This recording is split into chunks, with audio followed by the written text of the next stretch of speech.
Hola, ¿qué tal? Buenos días, soy Liz Elizalde de SOC Líderes en Asesoría Financiera. Es un gusto, como siempre, estar con ustedes acompañándolos en estos webinars hipotecarios. Bienvenidos a las personas que no habían incorporado a estos webinars, bienvenidos a estos webinars hipotecarios que están diseñados especialmente para ustedes.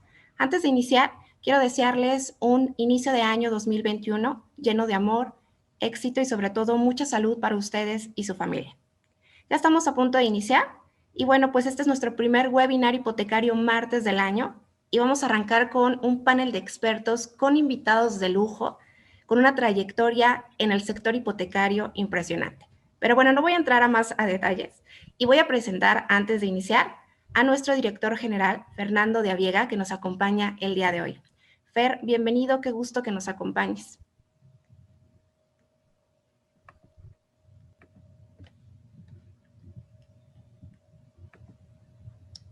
Ahí está. Listo, ya te Ahí está. escuchamos y te vemos perfecto. Gracias, Fer. ¿Qué tal? Buenos días a todos, ¿cómo están?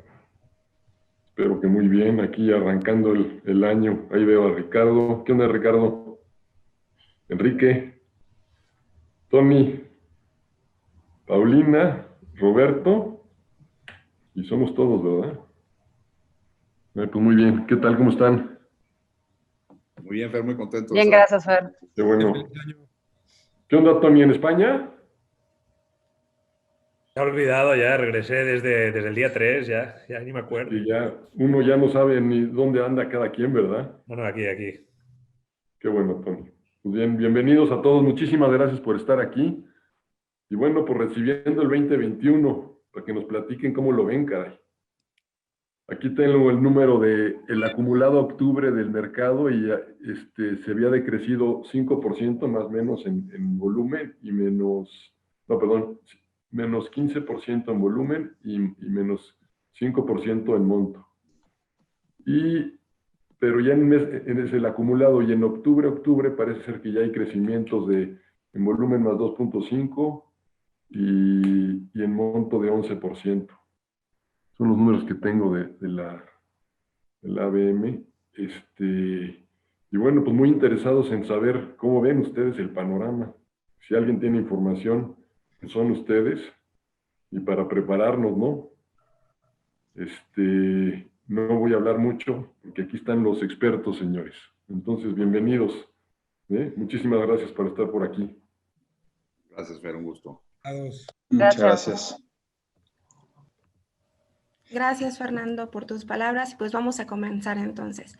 También nos acompaña nuestro director adjunto, Alejandro Albas, y también Sibel Magaña, directora comercial nacional en SOC. Bienvenidos, Sibel, Alejandro. Buenos días. Hola, Sibel, ya te vemos y te escuchamos. ¿Qué tal? Buenos días a todos, ¿cómo están? Igual, Alejandro, ya te escuchamos y te vemos. Perfecto, gracias. Bienvenidos. Perfecto, muy bien. Pues arrancamos, ¿no? Bueno, pues como comentan, muchas gracias por estar aquí con nosotros. Tenemos especialistas del sector hipotecario y de otros más, pero gente con una amplia carrera en el mercado hipotecario, entonces aprovecho para presentarlos a todos. Vamos primero con las damas. Está con nosotros Paulina Prieto Higuera, que es vicepresidenta de Crédito Hipotecario y Financiamiento Automotriz en Scotiabank. Bienvenida, Pau, ¿cómo estás? Hola, ¿cómo están? Buenos días a todos, ¿cómo están? Buenos días, Pau.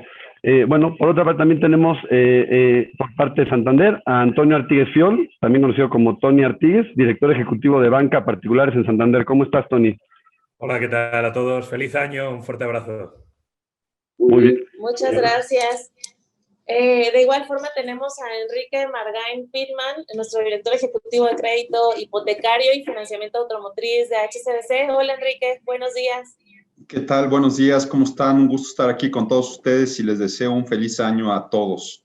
Muchas gracias. Gracias, Enrique. De igual forma tenemos a Roberto Gándara Farías, director ejecutivo de Crédito Hipotecario en Grupo Financiero Banorte. Hola, Roberto. Hola a todos, un gusto estar con ustedes, con mucha energía, empezando este 2021 con todo, venga. Muchas gracias. Y de igual forma, un gusto saludar a Ricardo García Conde, director ejecutivo de Crédito Hipotecario y Automotriz en Citibanamex. Hola Ricardo, qué gusto. Hola Sibel, hola Alex, un gusto estar con ustedes, con mis compañeros. Muy feliz año a todos. Muchísimas gracias. Pues para dar inicio a este panel, le cedo la palabra a Alejandro para que él pueda iniciar con esta sesión de preguntas. Vamos a un poco el orden que vamos a seguir es que cada pregunta pues va a tener un tiempo estimado de respuesta de 1 minuto y le vamos a dar la palabra a máximo 3 de ustedes para que nos puedan ayudar justo a complementar alguna de las respuestas que den los demás. Y pues bueno, muchas gracias Alejandro, iniciamos. Ok, bueno, pues primer formato así digital, a ver cómo nos va. En la convención nos fue muy bien, todo el mundo dijo que nos fue padrísimo, a ver, ojalá que nos vaya igual de bien. La primera pregunta que mandaron reiteradamente todos los brokers y que quieren oír la opinión de los bancos respecto a este tema es qué esperar, qué perspectivas o qué espera el banco que suceda, qué expectativa de crecimiento tiene en términos de crédito hipotecario para este 2021. No sé si a lo mejor podemos arrancar con el maestro Margain, que acostumbra a traer muchos datos.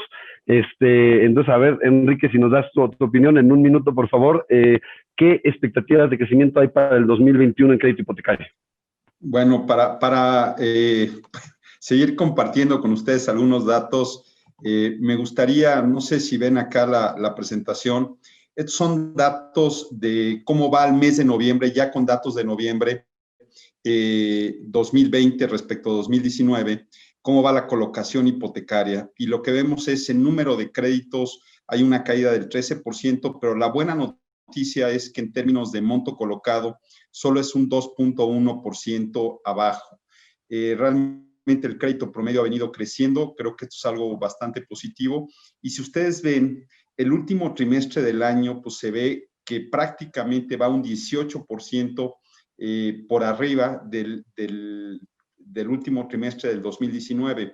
Y el mes de diciembre fue espectacular. Entonces, esto lo que va a dar como conclusión es que prácticamente se va a cerrar en el 2020 195,000 millones de pesos, que fue aproximadamente la cifra que se cerró en el 2019, que fue un año espectacular en colocación hipotecaria, con una mezcla distinta de colocación, por supuesto, menos adquisición de vivienda, más pago de pasivo.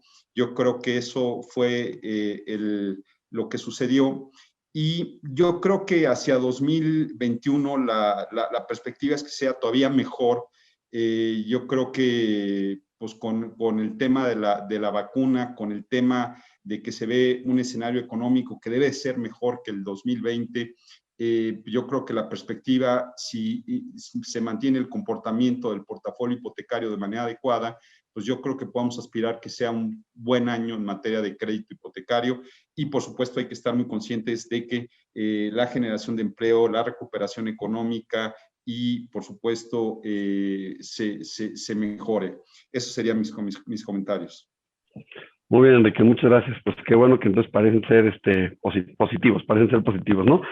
Muy bien, pues no sé, a ver, a lo mejor una perspectiva del banco en la marca local. No sé, Roberto, si nos quieras dar desde la perspectiva de Banorte, al ser un banco local con capital local, ¿qué expectativa de crecimiento tienen para el año que entra? ¿Cuál es su punto de vista?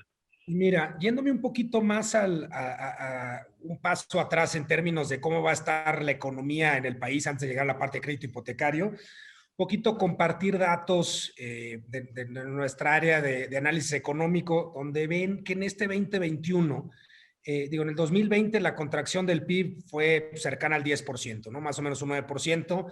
Se espera para este 2021 un crecimiento del PIB de más o menos el 4%, 4.1% es lo que nuestro analista en jefe, Gabriel Casillas, pronostica. ¿Cómo se compara esto contra algunas cifras de crisis anteriores?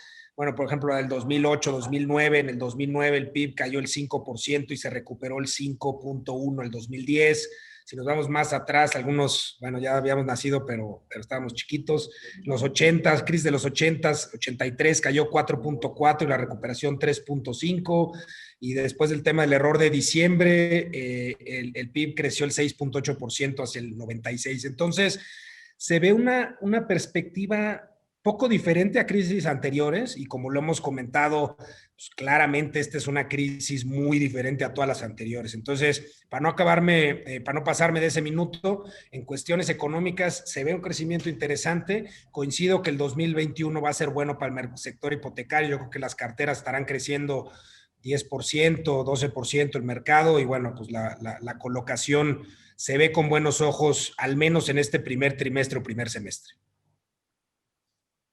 Muy bien, pues muchas gracias, Roberto, por los comentarios. Pues bueno, para cerrar esta pregunta, a ver, no sé si Tony, a lo mejor nos puedas dar, hay gente que tiene inquietud no solo con respecto al mercado hipotecario, sino también inmobiliario. Entonces, ¿qué digo? Van de la mano, ¿no? Pero no sé si quieras complementar un poco, no solo las expectativas del mercado hipotecario, sino obviamente también cómo eso impactaría al inmobiliario, qué es lo que crees que va a pasar.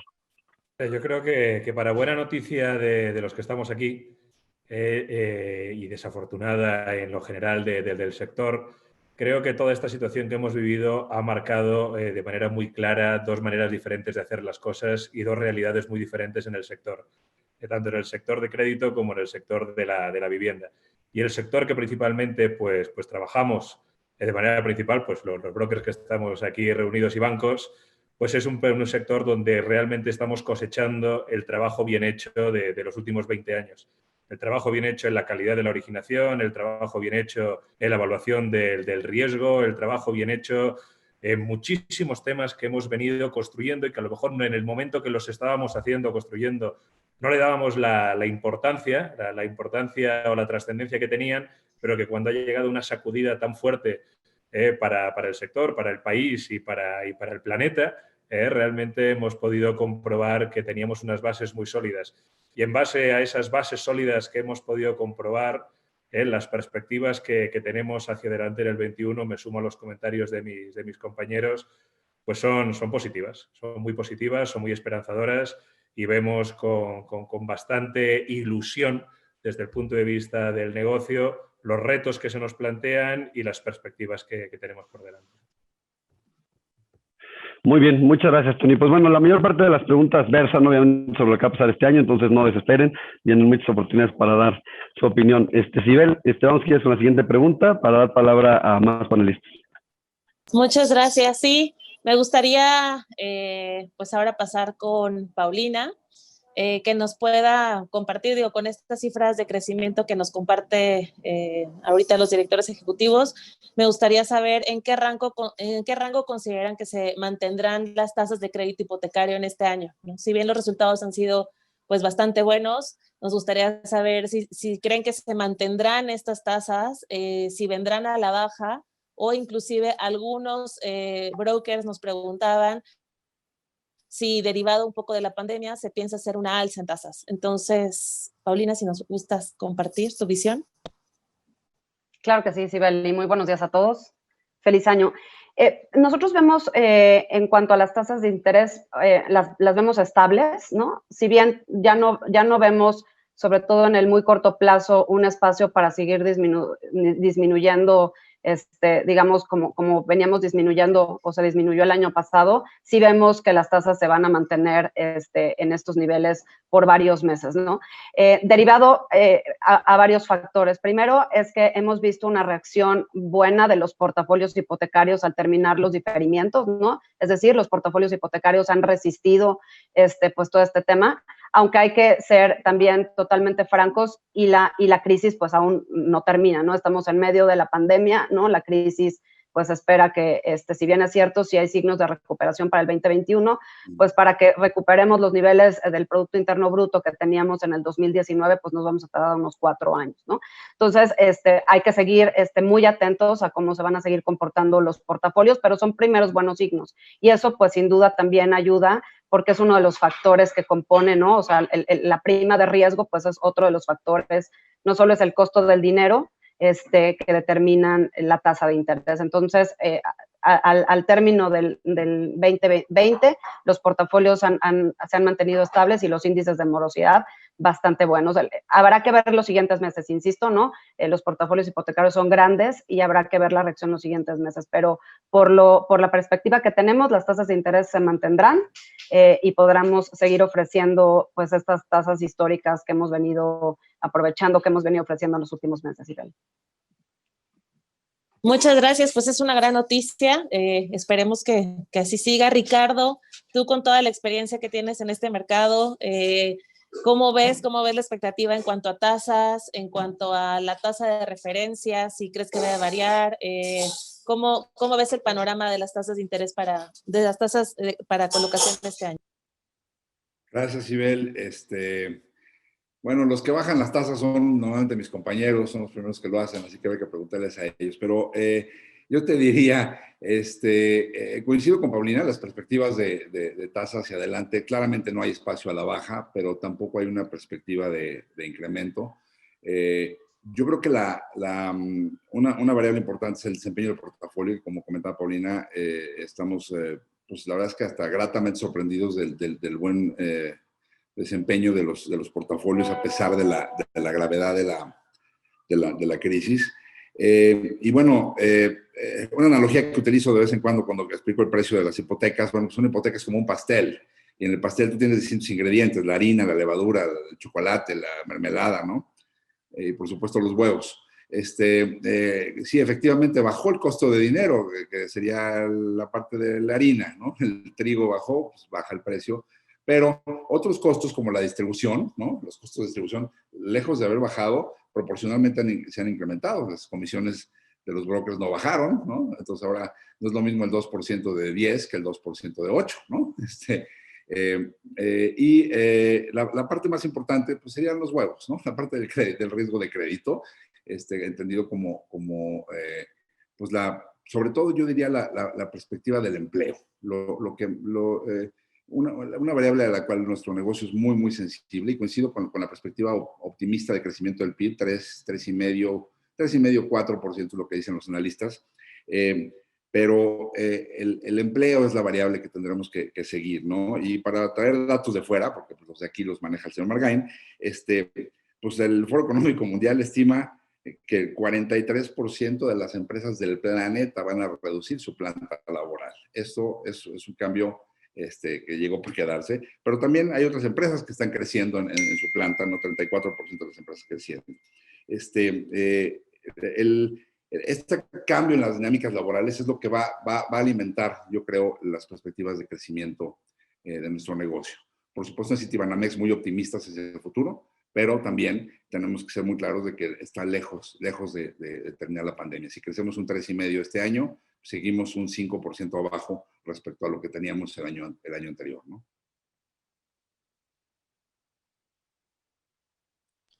Muchísimas gracias, Ricardo. Gracias, Isabel. Pues súper, me encantó el ejemplo, creo que a todos nos quedó como bastante claro esta parte de los ingredientes que conforman la parte de la tasa, y un poco siguiendo esta parte de la línea, me gustaría que Alejandro, que trae una pregunta justo derivado de esto. Vale, muchas gracias, Sibel. Pues sí, como comenta Sibel, hubo muchísimos brokers que quieren saber un poco, como comenta Paulina, pues seguimos en medio de la contingencia sanitaria, pues esto no se ha acabado, ¿no? De alguna manera, de todas las maneras no se ha acabado. Y entonces, bueno, hubo una serie de programas de apoyo que todos supimos que la banca tuvo una excelente reacción al inicio de la contingencia, hace los diferimientos, y bueno, a finales del año pasado pues empiezan a vencerse. Entonces, esos diferimientos, y la gente tiene que pagar otra vez de manera regular. Hay mucha inquietud de los brokers, varias preguntas que dicen, oye, bueno, ¿y qué impacto esperan que los diferimientos tengan en términos de la cartera vencida y las propias tasas?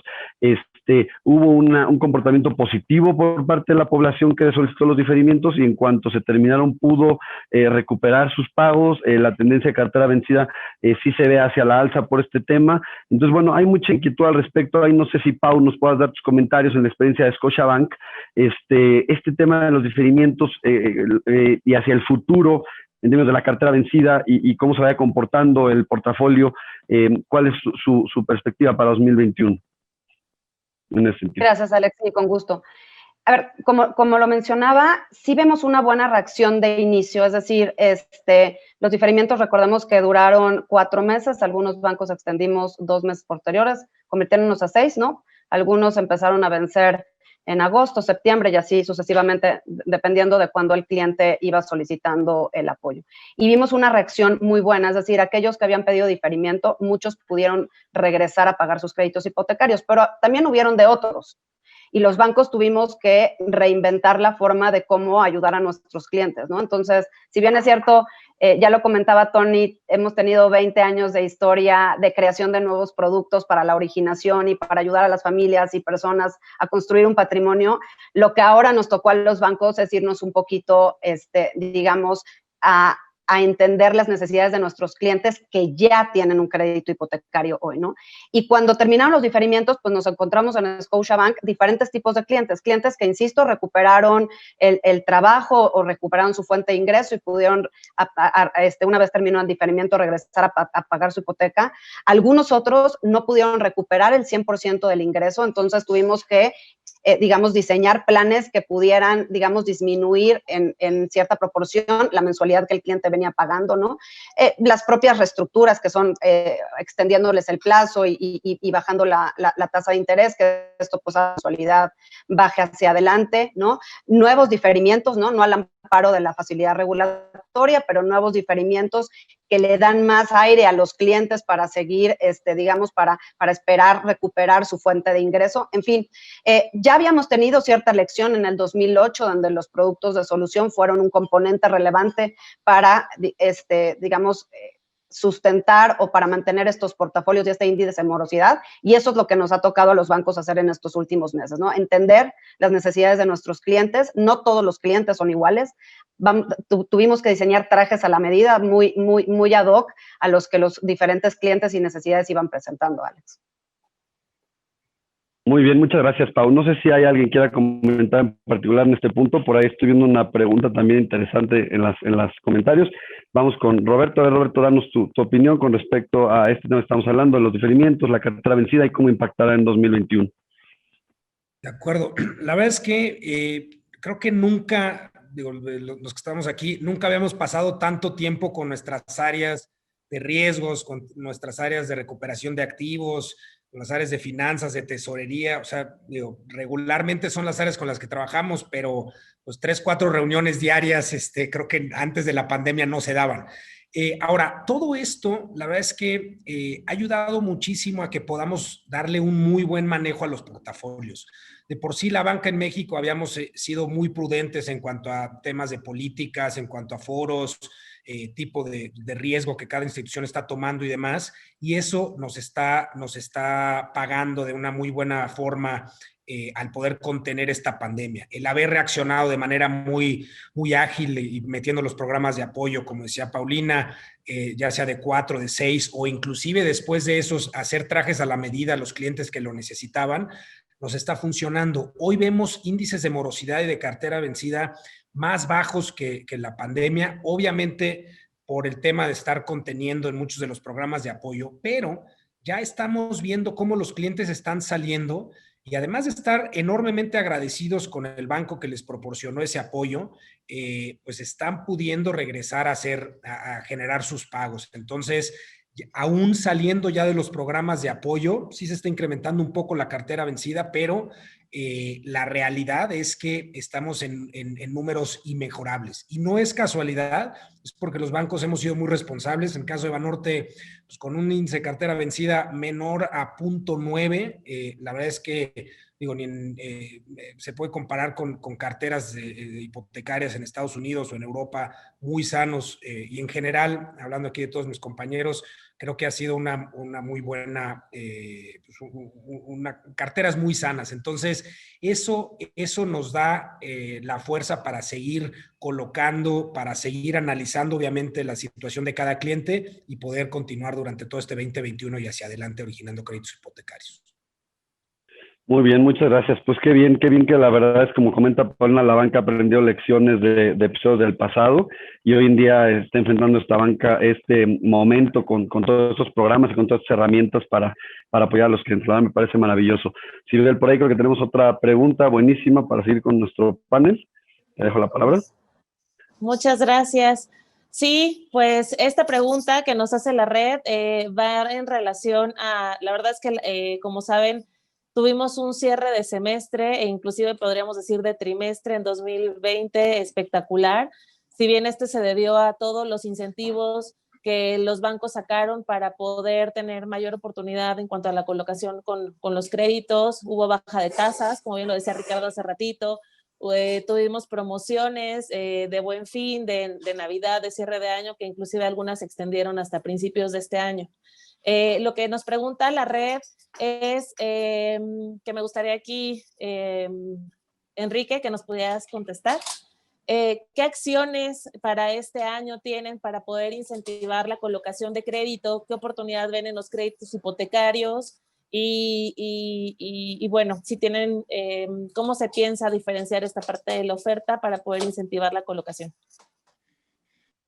Mira, yo creo que en el 2021 definitivamente todo el tema de cómo se van a comportar los portafolios va a ser un tema fundamental, pero como temas específicamente del sector, creo que vienen algunas buenas noticias, ¿no? La parte de el producto de cuenta Infonavit más crédito bancario, yo creo que es algo que estamos esperando. Creo que el poder utilizar el saldo de la subcuenta vivienda de derechohabientes no activos y poderles darles un crédito hipotecario donde participa también el Infonavit y que puedan utilizar ese ahorro que tienen acumulado y que no lo hubieran podido tomar hasta que cumplieran 65 años, creo que va a ser un buen detonante en el mercado. Creo que productos como Foviste para Todos es un buen producto también que debe de ayudar bastante, sobre todo porque lo que va a permitir ese producto es que con el Foviste, la verdad, la banca ha trabajado muy poco. Estamos hablando de que se generaban 3.300 créditos, 3.500 créditos al año, cuando el Foviste da pues aproximadamente 40,000. Entonces, en créditos tradicionales. Entonces, es cómo podemos lograr transferir mucho de esa demanda potencial que tiene el Foviste, que son 90,000 trabajadores al año, que entran a un sorteo que solo salen ganadores 40,000. ¿Cómo podemos transferir muchos de esa demanda insatisfecha hacia la banca para que realmente se puedan generar no 3.300 créditos, sino 10,000, 15,000, pues a través de este tipo de diseños de productos como Foviste para Todos?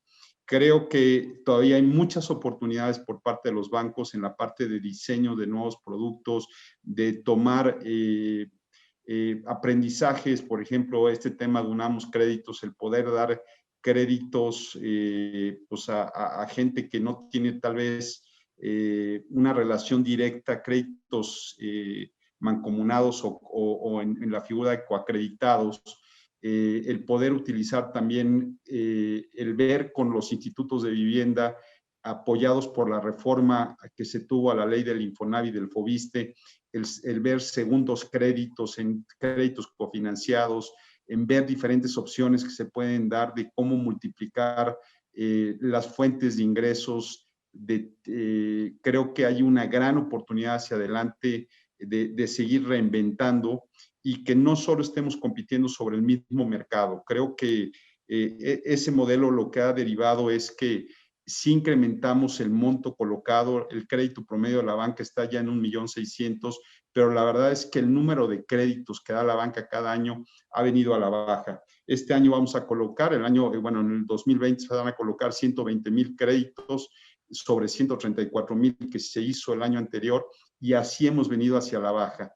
Creo que tenemos que reinventar la forma como estamos originando, tratar de ir a nuevos segmentos, tratar de multiplicar el mercado, pues para que al final hagamos más grande el tamaño del pastel. Creo que ese es hacia donde tenemos que ir, y creo que esa es una perspectiva nueva que tenemos que entrarle.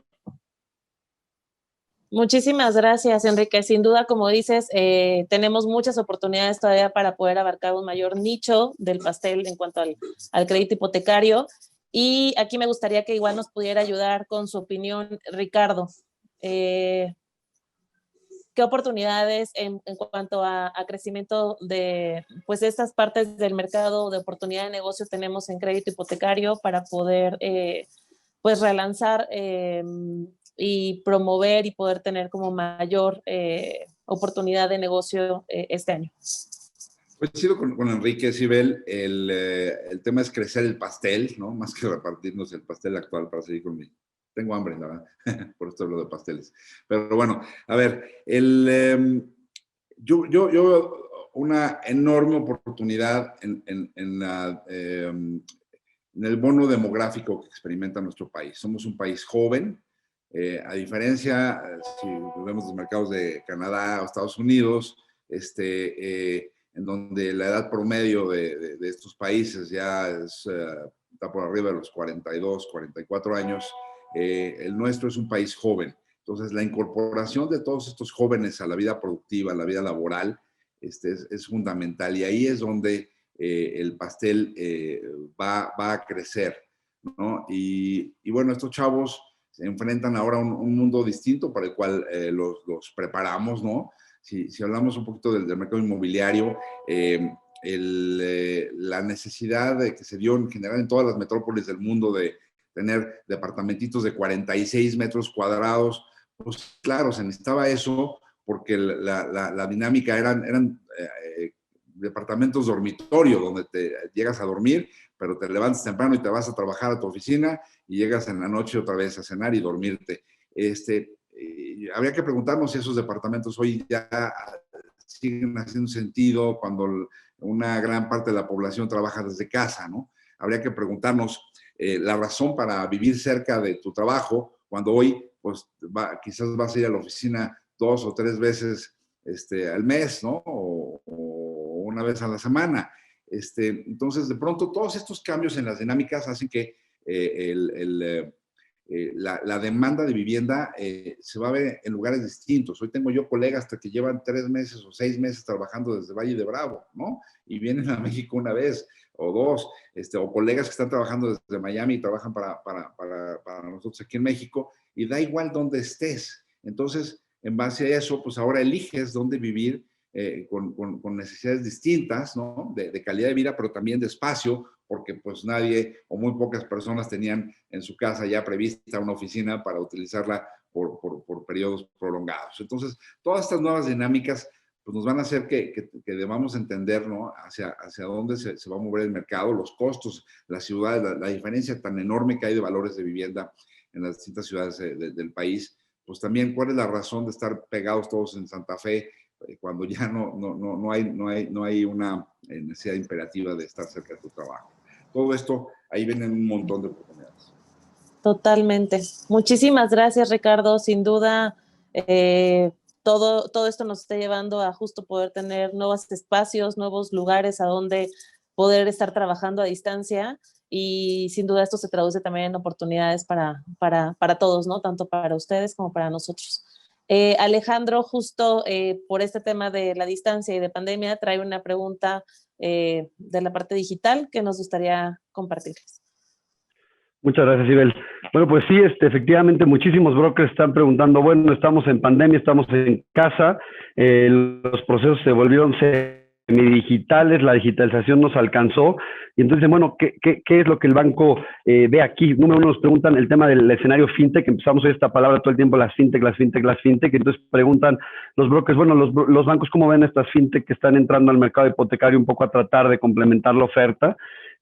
Y también, por otro lado, preguntan por la parte digital, si los bancos empiezan a ver una correlación entre la operación por medios digitales y medios tradicionales. O sea, no sé si Tony, de parte de Santander, nos puedas dar tus comentarios en ese sentido, y en la parte digital, Santander, ¿tú cómo lo ven y qué piensan que nos espera para 2021 y todo este escenario fintech, cómo pinta para el banco? No, mira, a ver, me salto la que sería casi común a la frase de respuesta común de estos temas hoy en día, de que esta situación nos ha hecho a todos acelerar, nos ha obligado. Yo creo que eso ya está más que hablado, comentado y escuchado en multitud de foros. Llevándolo al caso concreto, pues para nosotros, ¿qué te digo? En el caso de Santander hicimos una apuesta muy firme desde hace pues ya casi 3 años, por digitalizar todo lo digitalizable del proceso y estar preparados para cuando la regulación nos acompañe. Y a día de hoy, pues bueno, eso vino acompañado obviamente de todo lo que tuvo que ver con una revisión integral de nuestros procesos, con autocuestionarnos, con buscar realmente el ojo crítico de todo aquello que debíamos ir acomodándonos pues a unos clientes y a unos participantes en el proceso pues cada vez más exigentes y más conocedores de las diferentes etapas, y a día de hoy pues para nosotros el balance obviamente es muy positivo. Nosotros al cierre de diciembre estábamos ya en un 90% de la operación bajo un proceso que solo te obliga a 3 puntos de intervención física, que son los que te limita la legislación a día de hoy, que nos ha impactado obviamente en una reducción de tiempos, y no solo no nos ha impactado esa migración en disminuir volúmenes, sino que nos ha permitido pues no solo alcanzar los volúmenes récords del banco, sino volúmenes récords incluso desde el punto de vista gremial. Entonces, pues el balance para nosotros pues muy, muy positivos. Está claro que es el camino que hay que seguir, es el camino que en el caso de Santander seguiremos apostando de manera firme, y desde luego yo creo que siempre un paso adelante de la regulación para que a medida que la regulación nos lo permita, cosa que creo que es un factor que debe darse y que debemos presionar los participantes de este proceso, pues nos permita finalmente alcanzar en la medida de lo posible un proceso absolutamente digital en el hipotecario. Muy bien, perfecto, muchas gracias. Al respecto del mismo tema, Roberto Gándara, de parte de Banorte, no sé si nos puedas dar un poco tus comentarios, lo que decíamos, el escenario fintech, la parte digital, ¿qué esperan para este 2021? Sí, coincido totalmente con Tony, y comentarles, bueno, la parte fintech va mucho más allá de solamente el mercado hipotecario. Como lo sabemos, hemos visto cómo instituciones están entrando en este mercado. En el caso de Banorte hay una enorme apuesta, no a nivel solamente hipotecario, sino a nivel banco en general. Habrán leído hace algunos meses lo que estamos haciendo con Rappi, la integración, ya estamos sacando algunos productos de la parte de Rappi Financial Services. Eso mismo va a permear dentro de todo el banco.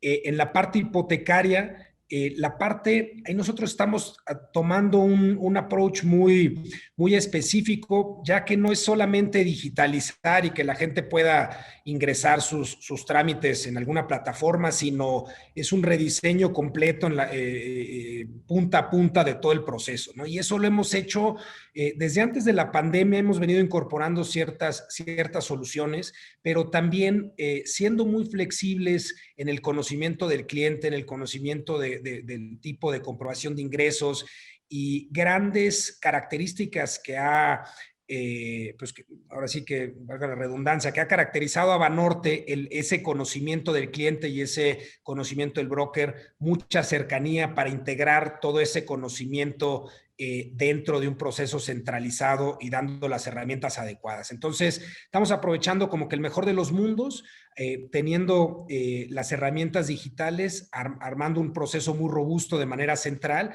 pero lo más importante, incorporando ese conocimiento en campo que ninguna tecnología te la va a dar más que el experto broker en la zona, el director regional de la zona, el centro hipotecario de la zona. ¿Cómo hacemos eso para incorporarlo dentro de todo el proceso? ¿Y cómo podemos aprovechar una buena práctica en Mérida hacia Querétaro, y de Tijuana hacia la Ciudad de México, etcétera, etcétera? Entonces, una apuesta enorme a nivel banco, a nivel institución, con el tema de fintechs, y a nivel hipotecario para seguir revolucionando el mercado. Sí, pues se está revolucionando sin duda alguna. Pau, desde la perspectiva de Scotiabank, no sé si nos quieras también dar tus comentarios a este respecto. Entiendo que Scotiabank incluso ha cerrado algunas alianzas con empresas fintech en Canadá, por lo menos en su momento lo leí. Entonces, supongo que eso genera una mayor apertura en explorar esas posibilidades en el mercado mexicano. Entonces, no sé ahí si nos quieras dar tus comentarios. Sí, claro, Alex. A ver, yo creo que las fintechs es una enorme oportunidad, y nosotros en Scotiabank lo vemos como un complemento de la banca, ¿no? Los bancos somos a veces un poco tardados los procesos por cómo estamos constituidos, ¿no? O sea, todos los procesos y toda la parte regulatoria, la parte de cumplir con todo las debidas autorizaciones dentro de los bancos somos tardados. Y la ventaja que tienen las fintechs es que son súper ágiles en la forma de implementar. Entonces, creo que son un gran complemento, y así es como lo hemos visto en Scotiabank, y tienes razón, desde la casa matriz en Canadá y en todas las geografías donde se localiza Scotiabank. Tenemos 5 fábricas digitales que se complementan en la Alianza del Pacífico, que son los 4 países de América Latina, Perú, México, Colombia y Chile, y más Canadá. Entonces, entre estas 5 fábricas, y tenemos un fondo de inversión justamente para hacer alianzas con las fintechs, ¿no? ¿Qué hemos hecho en México? Por ejemplo, hemos entendido el negocio PYME, ¿no? Ya está Confío, ustedes trabajan plenamente con Confío, nosotros somos muy cercanos a Confío, entendiendo lo que hacen los modelos de originación para justamente esta parte que comentaba Ricardo, de ampliar el pie, ¿no? De ampliar el pastel y entender otro tipo de clientes que no se acercan propiamente a la banca y que se acercan y que son las fintechs las que los han logrado captar. Eso es lo que nos va a permitir hacia adelante y sin duda vamos a seguir exportando esa expertise de todas nuestras geografías. Ya en México, insisto, ya lo hicimos con Confío y así lo seguiremos haciendo con un sinfín de fintechs que ya existen, PropTechs, que ya prácticamente pues, son muy del mercado específico de la vivienda, pero como un complemento, ¿no? O sea, aprovechando la agilidad que ellos tienen y la experiencia que tienen los bancos, ¿no? En cómo hemos venido construyendo portafolios y productos de crédito súper exitosos a través de los años. Entonces, yo creo que es la perfecta mancuerna, Alex. Muy bien, perfecto. Muchas gracias, Pau. Pues bueno, creo que por ahí hay algunas otras preguntas que quieren resolver los brokers con respecto al tema inmobiliario. Entonces, vamos a dejar ahí que Sibel nos hagan un par de preguntas. Gracias. Esta pregunta pues va para ti, Enrique. Si bien hoy tenemos a nuestros brokers que están conectados y que nos acompañan el día de hoy, muchos de ellos invitaron a sus socios comerciales y a pues, todos sus aliados. En este sentido, hay mucha gente conectada en cuanto al mercado inmobiliario que tiene el interés de poder conocer cómo vemos los temas de crecimiento. Sabemos hoy en día que se ha visto afectada la industria de la construcción. Nos gustaría saber un poco más a detalle cómo ven esta parte de la industria, si ven que lo que más se ha estado moviendo es vivienda nueva, vivienda usada, y cómo ven las perspectivas para el mercado inmobiliario. Sí, muchas gracias. Me voy a permitir compartir la pantalla. No sé si se está viendo ahí. Todavía no. A ver, Liz, ¿nos podrías ayudar? No, yo lo veo. Acá está. Perfecto. Gracias. Bueno, estos son datos que nos proporciona Softec, creo que ya los pueden ver ahí, del mercado. Hay que recordar que en nuestro país, pues prácticamente se colocaban, pues se vendían más de 500,000 unidades nuevas por ahí del 2008, 2009, y este número ha venido a la baja. Prácticamente, si ven ahí algunos datos, 2017, 315,000, 2018, sobre 300, ya para 2019 hay una baja muy importante en las ventas de unidades nuevas. Esto es información que proporciona Softec. Y hacia el 2020, antes de COVID, era el escenario sobre 200,000 viviendas nuevas. Después de post-COVID, el último dato que nos da Softec es sobre 193,000. Realmente la baja es de un 3.5%, es una baja marginal sobre el escenario que se tenía antes de la pandemia para el cierre del 2020. Pero, ¿qué es lo que está pasando? Si ustedes lo ven ahí, pues hay ciertos mercados que están teniendo una afectación pues más importante que otras. El vacacional indudablemente iba a tener una fuerte afectación. La vivienda económica también, pues por todo el tema de subsidios. Y hay otros mercados que han sido más resilientes. Vemos ahí, por ejemplo, la vivienda media. Y yo creo que algo que es muy, muy importante aquí ver es la perspectiva hacia adelante. Una de las cosas que hemos visto son menos inicios de obra. Prácticamente, de acuerdo a los datos de la RUP, el registro de obras que se tiene acumulado anual es de 180,000 unidades. Es, digamos, uno de los números más bajos que hemos tenido.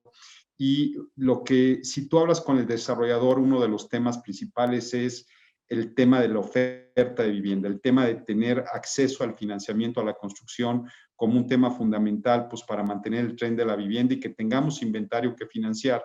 Yo creo que ese es uno de los temas más relevantes que hemos visto y que hoy día está en la mesa de los desarrolladores, el contar con los recursos para seguir construyendo. Creo que tanto los bancos como la Sociedad Hipotecaria Federal les proporcionó el financiamiento para que pudieran mantenerse operando durante la pandemia, durante la época más compleja de la pandemia, que fue abril, mayo, junio, por supuesto, el que hubiera la llave del crédito abierta por parte del Infonavit, del Fobiste, de la banca comercial, fue fundamental para que pues, se mantuviera la demanda y ellos pudieran seguir vendiendo. Después, el hecho de que se considerara una actividad crítica la construcción, pues les ayudó a abrir las puertas a que pudieran empezar a seguir desarrollando, a vendiendo de una manera mucho más activa.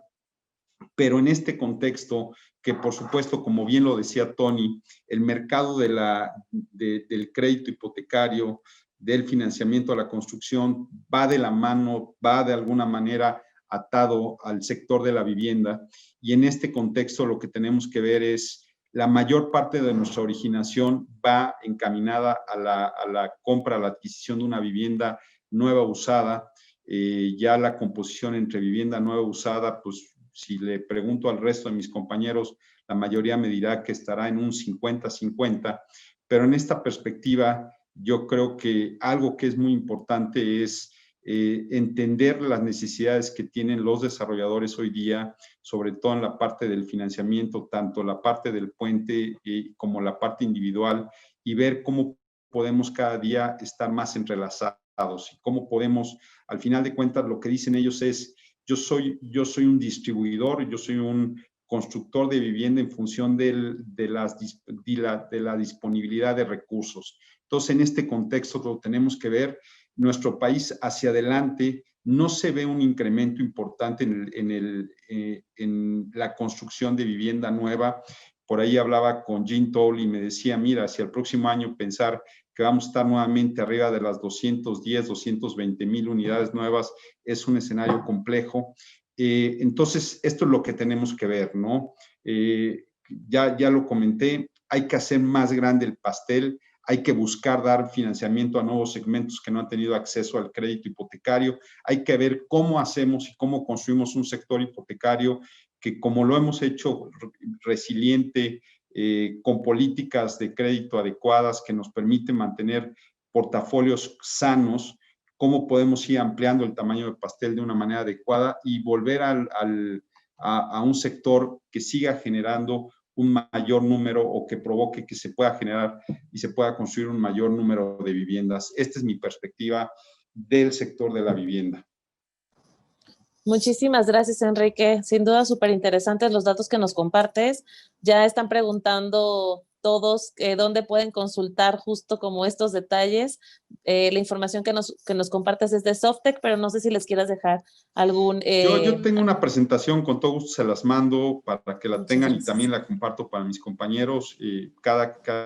Mucha de esta información la hemos construido conjuntamente en el Comité Hipotecario de la Asociación de Bancos de México y indudablemente está para que ustedes la conozcan y sobre todo puedan tomar cada día mejores decisiones.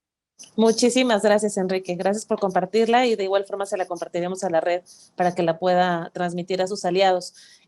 Retomando igual la pregunta del mercado inmobiliario, Ricardo, ¿tú qué opinas de esto que nos comenta Enrique? ¿Cómo ves tú el sector? ¿Cómo ves la industria de la construcción, la parte de la comercialización de viviendas? Inclusive, había una pregunta que nos dejaban respecto a un poco la burbuja de precios que teníamos en la Ciudad de México y de cómo esta puede, justo por la diversificación, por la gente que se está saliendo de la ciudad para poder trabajar desde otros puntos, ver si consideran que el mercado se pueda ver afectado en la Ciudad de México con algún tipo de baja de precios. ¿Cuál es tu perspectiva en este sentido? No te escuchamos. Nos falta, a ver, el micrófono. Perdón, listo. Llevo aquí 8 meses en el Zoom y se me olvida que también. A ver si alcanza a contestar en un minuto, Sibel. Mira, la caída en construcción de vivienda, en el número de unidades que se vienen construyendo en el país, viene ya desde hace varios años, prepandemia incluso, ¿no? Por un lado, derivado de la escasez de suelo en las zonas urbanas. Por otro lado, derivado del propio encarecimiento del costo del suelo, ¿no? Entonces, la caída viene antes de la pandemia y, bueno, se acrecenta con la nueva administración, un problema muy fuerte en licencias de construcción, sobre todo en la Ciudad de México, en fin, hay toda una madeja ahí de problemáticas relacionadas con la cuestión de vivienda y claramente hay ahí muchos temas que resolver, ¿no? Creo yo que los desarrolladores han sido muy vocales, sobre todo últimamente, ¿no? Con la importancia de esta industria, no solo en términos del empleo y de la actividad económica, sino hay una demanda real de vivienda. Ahora, tratando de traducir esto en oportunidades mientras se resuelve esta problemática, la vivienda usada pues ha venido tomando cada vez mayor relevancia en nuestros portafolios, pero también de pronto pues la vivienda usada es más grande, está mejor ubicada, tiene más servicios, está menos apartada de las zonas céntricas, entonces pues eso viene a ayudarle a su precio. No suscribo el que hayamos tenido una burbuja de precios. Sí estoy de acuerdo en que hubo un crecimiento acelerado en el valor de las viviendas en las zonas urbanas, particularmente en la Ciudad de México, Guadalajara, Monterrey, pero sí hubo un crecimiento acelerado que creo que se va a desacelerar, pero está muy, muy lejos de que vaya a haber una pérdida generalizada del valor de las viviendas, ¿no? Por ahí una corredora inmobiliaria me decía alguna vez que ella nunca pregunta cuánto vale tu casa, ella pregunta o cuánto quieres por tu casa, ella pregunta en cuánto tiempo quieres venderla. Muchas veces el precio es una función de la prisa por la que tengas en venderla. Entonces, si hoy tienes prisa en vender un inmueble, seguramente el precio será un poco más castigado que si no tienes tanta prisa, tanta urgencia por hacerlo. Yo creo que vemos, en la banca hicimos un estudio de las perspectivas de valor. Nos asociamos 4 bancos para precisamente con Softec hacer un estudio sobre cuáles eran las perspectivas del valor de nuestras garantías y al mismo tiempo pues, de la vivienda, ¿no? Y el resultado fue bastante positivo en el sentido de que el diagnóstico es que la escasez de vivienda, la caída en la producción de vivienda nueva, viene a apuntalar los precios de la vivienda existente.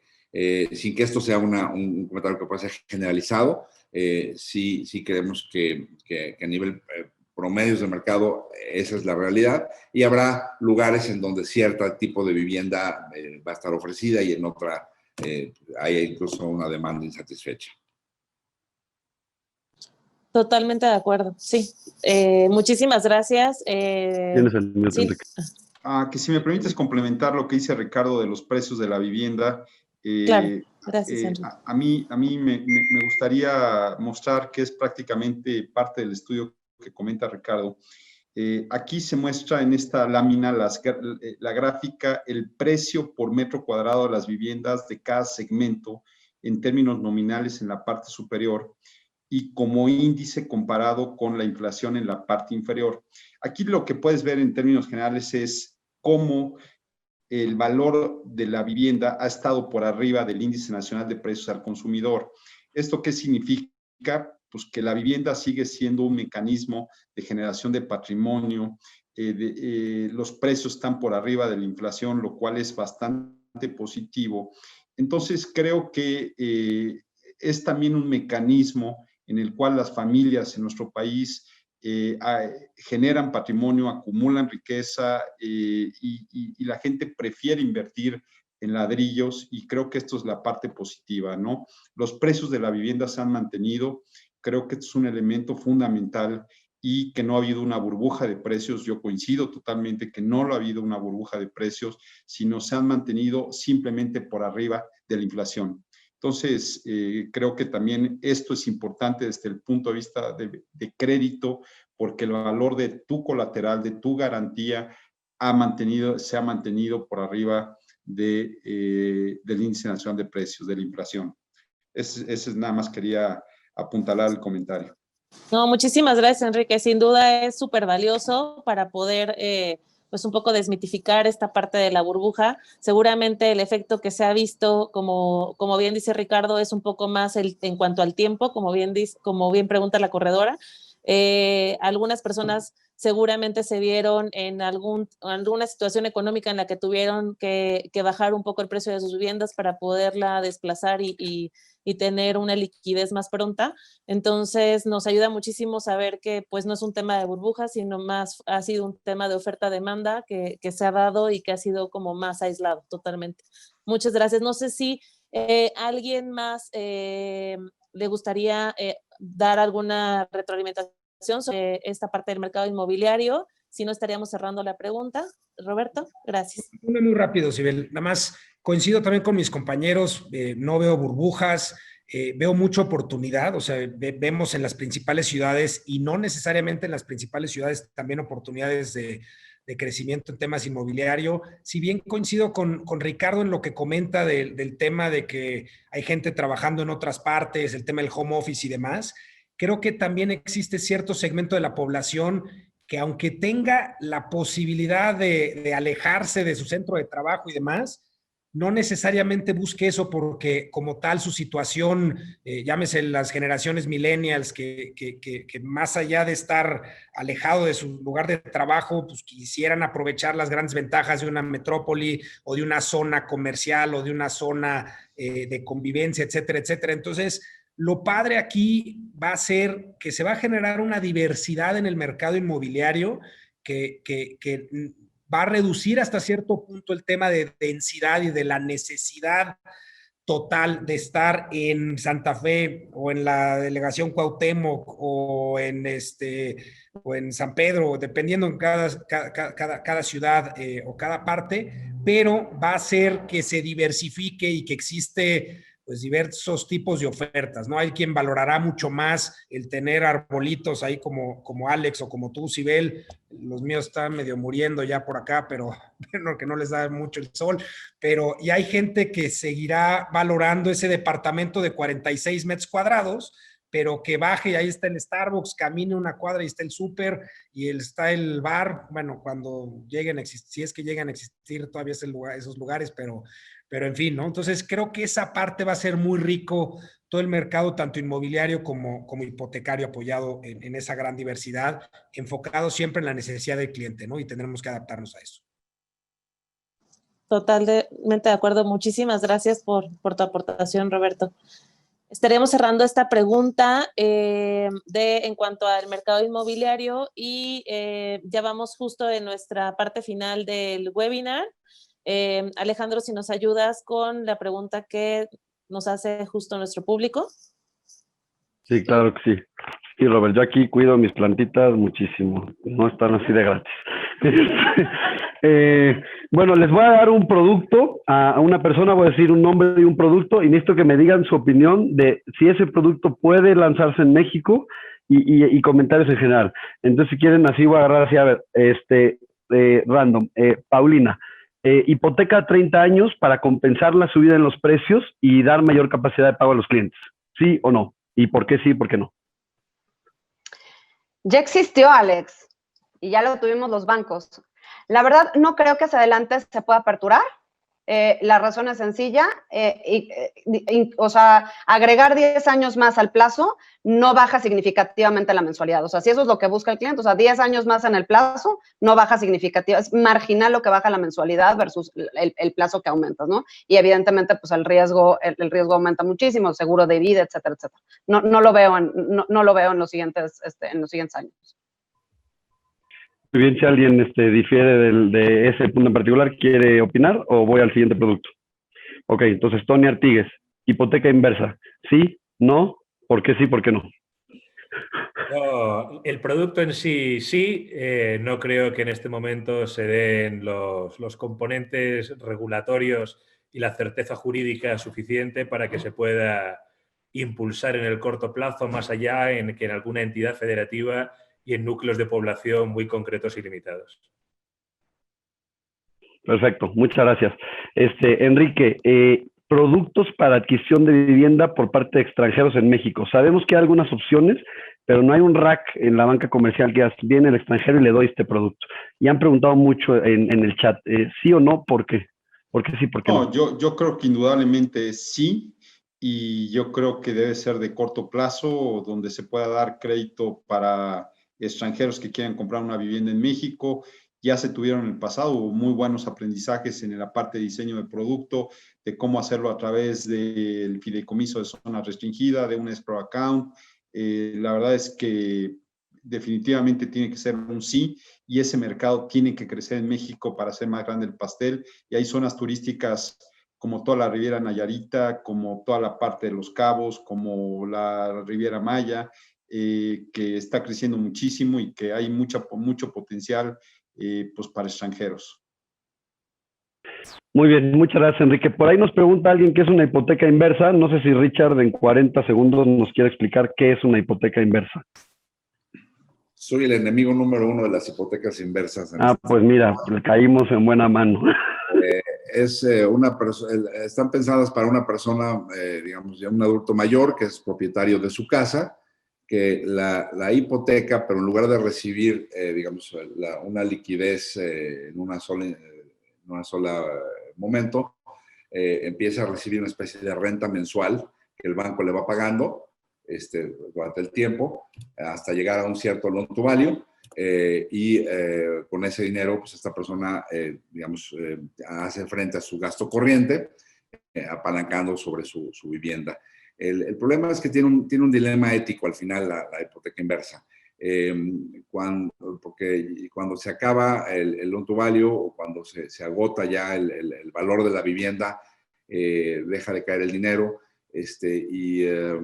La verdad es que las experiencias que ha habido en el mundo es que tienen un inicio muy feliz, pero un final siempre muy complejo y un dilema ético en donde, pues cuando al acreedor le conviene, ¿no?, que la persona no viva demasiados años, pues hay un dilema ético. Entonces, yo creo que todavía está lejos de ser una solución. Sin embargo, dicho lo anterior, nosotros ya lo hacemos a través de una simple compraventa entre familiares, en donde el hijo le compra la casa al papá, ¿no? Y eso acaba siendo, en muchos de los casos, el mismo efecto de una hipoteca inversa. Okay, como la manera en la que se transmite el valor o la propiedad a sus hijos. Muy bien, bueno, y último producto, Roberto Gándara. Muchos brokers dicen, hay mucha resistencia a los independientes. Entonces, los bancos 2021, productos enfocados de nuevo a independientes que tienen buenos ingresos, volverles a dar buenos loan to values, buen TDI, donde ahorita se ha apretado, regresan a este mercado con agresividad. ¿Qué opinas? Yo diría que no se han ido. O sea, nosotros, hace un rato hablaba yo de la importancia del conocimiento al cliente, ¿no? Y de que no, yo te podría decir que hoy por hoy nuestra red en Banorte conoce muy bien a los independientes, nos han hecho casos muy importantes, que en su momento nosotros manejamos cierto nivel de facultades para entender bien al cliente, y esos niveles de facultades, si por decir algo lo usaban en Guadalajara, lo hemos podido exportar hacia toda la República, ¿no? Entonces, yo creo que primero que nada no se han ido, van a venir más fuertes, la respuesta es sí, pero siempre y cuando tengamos los elementos de conocimiento del cliente y de la forma de comprobar ingresos, y lo vamos a seguir apoyando, ¿no? Mientras menos forma de comprobar ingresos tengamos, más difícil es poder apoyar a los independientes, ¿no? Pero te puedo decir hoy que a través de declaraciones, que sería como que el método más bulletproof, hasta movimientos en estados de cuenta, hasta casi que conocimiento de citas en caso de los médicos, muchas cuestiones que va a ser muy importante, como lo estamos teniendo hoy, seguir entendiendo al cliente. Entonces, la respuesta simple es sí, siempre y cuando tengamos los elementos para poder conocer de dónde vienen los ingresos. Muy bien, muchas gracias. Bueno, pues ahí estuvo la ronda de productos para 2021, señores y señoras. Ya tenemos respuestas. Creo que Richard, ¿quieres complementar algo? No, de acuerdo. Muy bien. Pues una pregunta rapidísima. ¿Y alguien busca bajar el segmento de ingresos de los clientes que ganen un poquito menos? Porque pues ahí hay una población también grande, ¿no? Donde podríamos hacer el pastel más grande. Bueno, si me permites, Fernando, parte de una propuesta que alguno de mis compañeros me dirá ya existe en el mercado, pero donde creo que puede ser muy interesante es entrar en todo este tema de la economía mixta, aquellas personas que pueden comprobar una parte de sus ingresos a través de métodos tradicionales que piden los bancos de documentación, pero que la mayor parte de sus ingresos puede ser en efectivo y que por eso hoy día nos acercan a un banco, ¿no? Gente que se dedica al turismo, por ejemplo, el tema de los meseros, microempresarios, hay un segmento muy grande ahí y la verdad es un segmento que yo en lo particular me interesa muchísimo. Se ha venido platicando mucho de este tema con Sociedad Hipotecaria Federal para tener enaltecedores de crédito tipo el seguro de crédito a la vivienda, pero a mí se me hace que es un segmento que es como un punto de partida para entrarle al mercado de no afiliados o a las personas que de manera muy difícil obtienen un crédito en la banca. Creo que el gran reto, y a mí si me lo preguntas, es hacer más grande el tamaño del pastel. ¿Cómo podemos no dar 120,000 créditos al año? Y cuestión que la banca ya representa el 50% del financiamiento hipotecario, pero en un número de créditos muy reducidos, 120,000. Ese es el número. Ahora, creo que a todos nos gustaría decir que la banca da 200,000, 250,000 créditos al año, que cada día llegamos más no solo a una parte de la población, a ciertos segmentos del mercado, sino que somos mucho más inclusivos y que lo podemos hacer con los modelos de riesgo y con los niveles de morosidad adecuados que nos permita mantener sanos nuestros portafolios. Pero yo creo que ahí está el reto y es a donde deberíamos de aspirar, como tú lo dices, a llegar a segmentos de la población de menos ingresos. Muchas gracias. Gracias, Enrique. Gracias, Fer. Yo sí tengo una última pregunta en cuanto a producto, que decía Alex que ya habíamos terminado la ronda, pero va a ser como muy rápido. Me gustaría, Tony, saber qué opinas y cuál es tu postura respecto a los créditos de liquidez. Si los brokers preguntan si esta oferta se piensa mejorar en cuanto a aforos, en cuanto a tasas y en cuanto a apostarle a esto para este año para que pues, las personas que tengan, que puedan tener justo esta mayor liquidez sobre una vivienda, sobre garantía hipotecaria.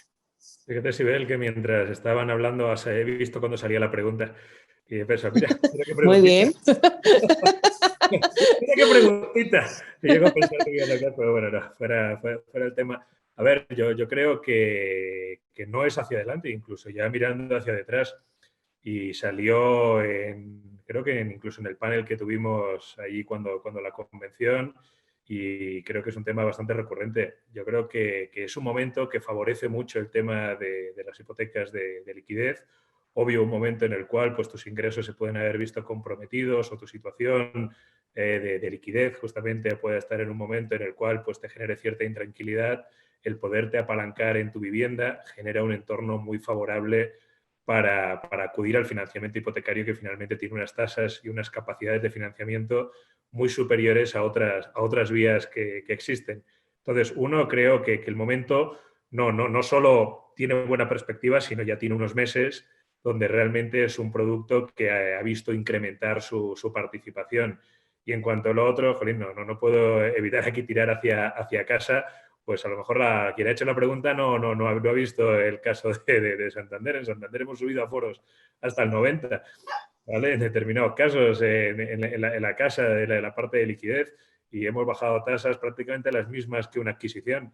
Entonces, pues bueno, yo creo que vemos tan claro la oportunidad, la necesidad de un producto como liquidez en un entorno actual, que en el caso concreto de Santander hemos hecho una apuesta muy firme por fuerte. Muchísimas gracias, no Tony. No sé si me Enrique. permites muy sí, rápido. Claro. De hecho, iba contigo, Enrique. Así que si quieres... este tema que dice Tony. A ver, acá hay una lámina que nos permite ver del acumulado enero-noviembre de 2020 respecto al 19, cómo cambia la composición de los productos. Uno de los temas que a mí se me hace muy interesante es que el tema de liquidez a nivel de colocación hipotecaria bancaria, o sea, los créditos de liquidez que da la banca, no hay un incremento, hay un decremento, es un 6%, prácticamente es marginal. El crédito liquidez es un crédito que hay que saberlo utilizar adecuadamente porque se utiliza principalmente para consolidar pasivos, esto es mandar los pasivos de corto plazo a largo largo plazo con menores tasas de interés, baja de manera sustancial la mensualidad de tus deudas, de tu financiamiento. Y la verdad tiene un tratamiento fiscal distinto porque el crédito de liquidez lleva IVA. Si bien este financiamiento decrece, yo creo que en la medida de que se sea prudente y se utilice adecuadamente, creo que es algo positivo. Otro tipo de dinámicas de crédito crecen, por ejemplo, el de ampliación y mejora, crece sobre una base muy baja, y yo creo que hay que dar el crédito que debe ser a cada uno de los clientes. Y creo que la parte de liquidez siempre hay que hablar muy bien con los clientes, explicarles en qué consiste, para qué se debe utilizar, que no debe de ser utilizado para gasto corriente o no debería ser utilizado, sino para un tema de consolidación de pasivos. Creo que esa parte del asesoramiento se vuelve fundamental en un crédito con estas características y que no hipotequen su casa pues para temas que no deberían de ser, ¿no? O sea, creo que también lleva un grado de responsabilidad la promoción del producto de liquidez. Ese es mi punto de vista. Muchas gracias, Enrique. Adicional, han puesto la mayoría de los brokers una pregunta dirigida, ponen para Enrique Margain, totalmente dirigida para ti, y es un poco justo esta parte de lo que vivimos en el último semestre, o por no decir los últimos 4 meses en cuanto al mercado en Aguascalientes. Si bien sabemos que se suspendió el tema de la colocación, pues todos los que tenemos ahorita conectados desde allá nos preguntan qué perspectivas ven para la reapertura en cuanto a el otorgamiento de créditos en la plaza. Mira, yo creo que es un tema que, como ustedes saben, hubo una especie de hackeo en el registro público de la propiedad en el estado de Aguascalientes.